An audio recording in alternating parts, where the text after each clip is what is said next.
Hey guys, wow, I'm really like rocking nunnery chic. Sister Lux. Love to see it. And welcome to my channel, my name's SincerelyOghosa. Make sure you subscribe and click the notification button to be notified about my videos so you don't miss out. So many people who watch my videos and be kiki in the comments aren't subscribed, so subscribe, click the notification button, and also follow me on Instagram, man. I do slay looks, and this isn't, listen, when I come film videos, yeah, I come to spit bars. I come to spit bars. I don't come to do looks, but I do have looks on my Instagram. You're like, yeah, sure, whatever. Okay, so today's video is gonna be like a life update to do with like my self-harm, because it is almost well, it depends when this video comes out, because I am bulking content for Lagos, sis. But yeah, so it depends when this video comes out. In about 15 days from today, today's the 1st of November, it will be 8 months since I last self-harmed, which is amazing. I never thought that I would even get here, honestly. I genuinely thought that I would be self-harming at least like once a month for a very long time.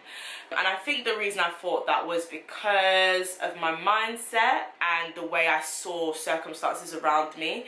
And I have one thing that God's really been working on for me is that like things can change, especially when God's in it. Things can change, but I didn't think that things could change. I was just stuck in it. And those things are mostly to do with like my career, personal life, and how I felt about myself. I had a lot of trauma from my childhood, which made me feel like bullying. I didn't realize how much bullying in my childhood affected me. It majorly affected me. I've been in therapy for, I want to say 3 years now. Maybe 2, but I think 3.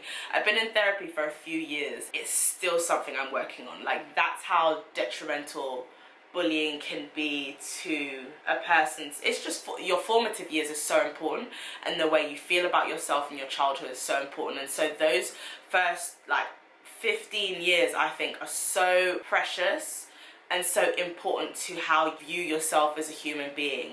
And unfortunately, for pretty much all of those years, I was bullied in school. If you haven't seen my initial self-harming video, I will link it below, because I do feel like I may repeat some things I mentioned in that. Mainly like just like having natural hair, especially living in a very white neighborhood, having natural hair, being dark skinned, being quite slim, which is weird because it is, well, but then the whole microcosm of like being in the Afro-Caribbean community, or the African and Caribbean community, means that slimness isn't necessarily attached to beauty all the time.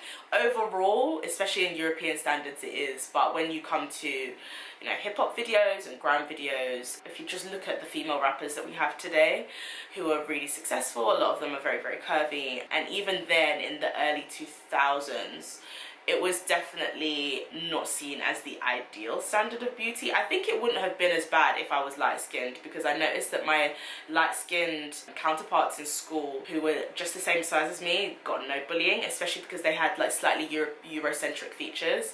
Literally got nothing, but especially the fact that I had natural hair. Like, so the misogynoir was very, very loud. It really affected me throughout my life. And I didn't realize it was a problem until I hit about like 24, until I started receiving, well, we all receive rejection throughout life, but I think being an influencer and you are literally in an industry that judges you based on your looks. So being an influencer, and to be fair, not all of my self-harming is to do with my looks. Like, it's much deeper than that. Like, it's not so much about my looks. It's almost like, I think I'm great, why doesn't everyone else see that kind of thing? Like, I was with one of my white girlfriends, my only white girlfriend, hey Jill. We went to a Love Island party, and a lot of the guys there literally, like, they would talk to the white girls around me, and they would, I'm not even joking, they would look through me.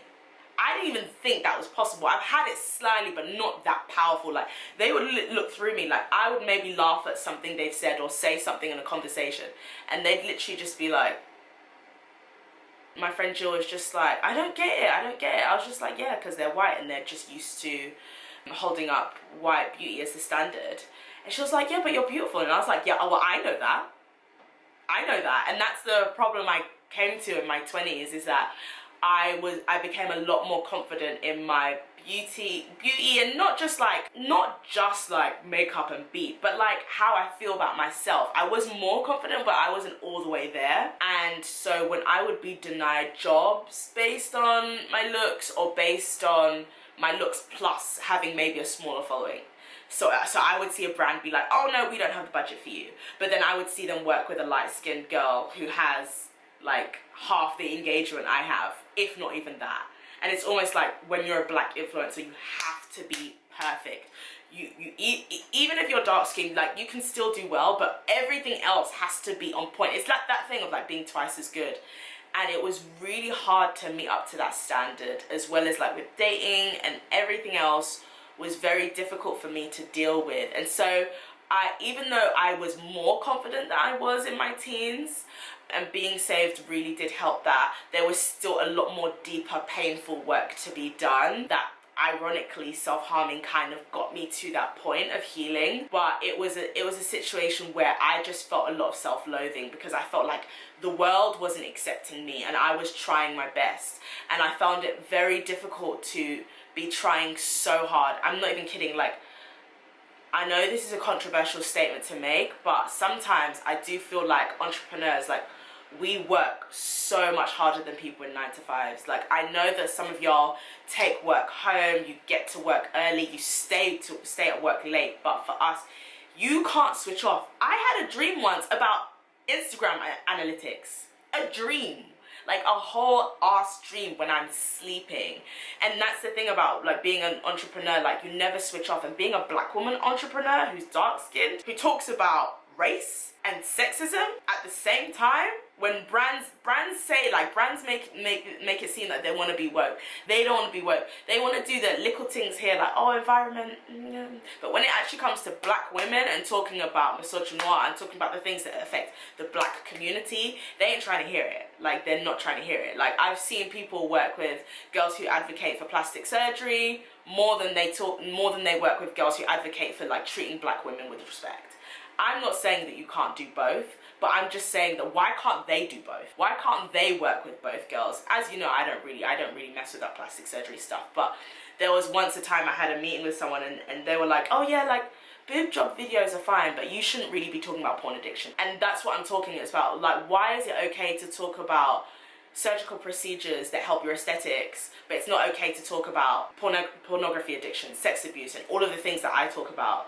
And it really started to affect me, as well as other things I was dealing with. And for me, like, when I get into that headspace of self-loathing, like, I can't explain it. You feel so angry. Sometimes it depends what mood you're in. Sometimes you're angry at yourself and you self-harm that way. Sometimes you're angry at others, but you can't control the situation. And and I hate saying this, but there's a certain powerlessness that sometimes that comes with being a black woman, because, and to be honest, as a human being, because you can't change everything. But being a black woman, sometimes that you're in these rooms and people don't want to listen to you, and you feel so much anger and resentment that you don't know where to put these feelings. And for me, I would literally just take it out on myself, cut, burn, scratch. Like, it's just like, it was just so innate at one point that it just felt so normal. And going to therapy really helped me unlearn that. But it got to a point where, like, I could maybe go 2 weeks without doing it and then I would self-harm again. Then I'd get to like 3 weeks and then I would self-harm. And then eventually I started getting to like a month. I was at 8 weeks for ages, man. Like, I couldn't get past 8 weeks. Like, it was like this evil number that was like over my head. Like, being a Nigerian as well, like, there's so much we don't talk about in our community, and self-harming is like one thing we definitely don't. And don't get it twisted, people are self-harming in our community. People are either self-harming in our community or they've thought about self-harming. And to be honest, even the idea of thinking about it, you already got a problem, dog. Like, you've already got a problem that you should definitely see somebody about. I will list BetterHelp therapy link that I have, who do really affordable online therapy, and then there's the Black and Asian Therapy Network, which I highly recommend, especially if you are Black or Asian or minority ethnic, just because they can really empathize with our community and the issues that go on around us that I think white therapists just can't. But it was really difficult for me. It was definitely like an issue with self-loathing. And one thing as well, like, constantly putting content out on the internet while you're dealing with self-loathing is an extreme sport. Like, it's really, really difficult. And then having people be like, oh, like, you need to be more confident in yourself. And it's just like, no. This world thrives off of lack of confidence. This world thrives off of females or women not having a great sense and self-esteem, because that's how they sell stuff. So what that means is a byproduct of white supremacist capitalism is that all of us have confidence issues that we need to get to a point of healing. All of us. Like, nobody is born and just thinks, oh yeah, I'm lit. Like, nobody. It's very rare to find somebody who has absolutely no trauma from their childhood, absolutely no personal problems, has absolutely no issues with how they view themselves or how they respect themselves. And that comes with a process of learning.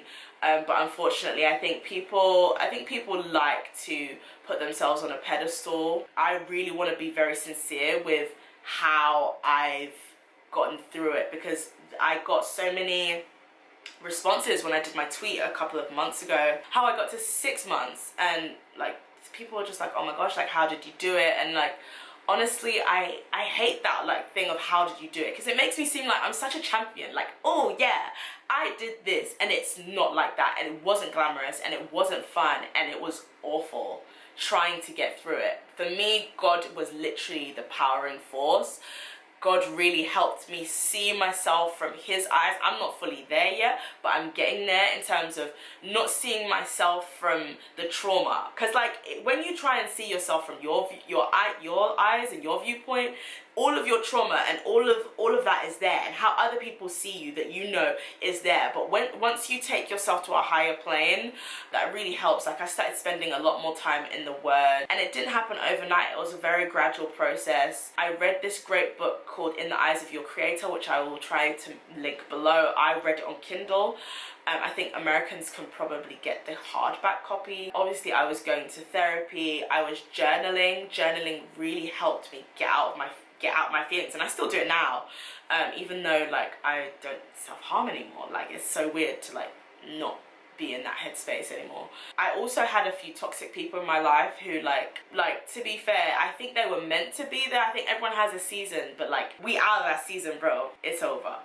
Having that gone maybe helped a little bit. I'm not saying I had tons of toxic people, but definitely one who just didn't help. So I think surrounding yourself with people who feed you with love, and I had great friends who fed into me, and also knowing who to confide in, about your self-harming is really important. Make sure you confide in someone who has a decent understanding of mental health, even if they don't understand self-harming. If they're a good friend, they will do the research themselves, or they will at least try to be empathetic. Self-harming is all about just, it's an unhealthy coping mechanism. The person, or me, can't deal with the emotions they are feeling, and they need an output, and that output is violence upon yourself. It can be plucking eyelashes, it can be pulling your hair out, scratching, picking, eyebrow, like anything can constitute to self-harming. I think I'm trying to remember anything else. I think also like positive affirmations. I wouldn't like, for me, it wasn't a thing of I woke up in the morning and every day I said, I'm this, you is smart, it wasn't that, but I definitely slowly started to change the way I talked about myself. I think the way you talk about yourself as a self-harmer, and to be honest, actually, I think this goes for anyone who's struggling with just self-esteem issues, which is like most of us, changing the way you speak about yourself and changing the way you see yourself is incredibly important. Because if you do see yourself as I call it your false self. So, oh, I messed up again. Of course I messed up. Of course I didn't win that thing. I never win anything. I never get that. I never get this. I never get the guy. I never get that opportunity. I'm always the last one. Nobody ever pays attention to me. Of course. And it's not, I don't even think it's a thing of self-pity. Like, at this point, you're getting into dangerous, emotional, dark territory where this is genuinely how the person feels about themselves. It's not self-pity. That is how they feel about themselves, and it's going to manifest in a really, really ugly way. One of which is self-harming. Could be sex addiction, could be alcohol abuse, could be drug abuse. Like, a lot of these things are tied to the same emotional traumas. and the way someone sees themselves. And once I would catch myself and the Holy Spirit would be like, huh? No, we don't always lose. Huh? No, we don't always come last. What about this time? And I think what helped me is listening to him and remembering, oh my gosh, no, like, I was amazing that time. This is something I achieved. That's something I did all by myself with the help of God. That's something I did. I'm not always a loser. I don't always come last. I don't always miss out on things. I do work with amazing brands. I do achieve these cool things. Do you know what I mean? Like, reminding yourselves of your wins. And even just focusing on the wins to come, I think is really important. I would say Psalms is your book. Boy, you gotta spend time in that book. If you're going through a time like this, where it's just like a season of grief, or like just a dark place where you don't know where to put your feelings, I think Psalms is a great one for that. I think that's everything. Praying that this lasts. I think it's done. But even if it's not, even if I do fall back and like self-harm again, I know that like if I've been able to like abstain for like 8 months, then I can do it again and I can just get back on the horse.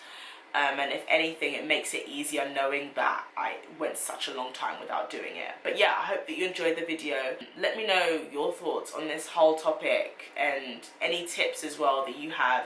All of the links that I have will be below as usual. But yes, thanks for watching. I'll be back again soon. Bye.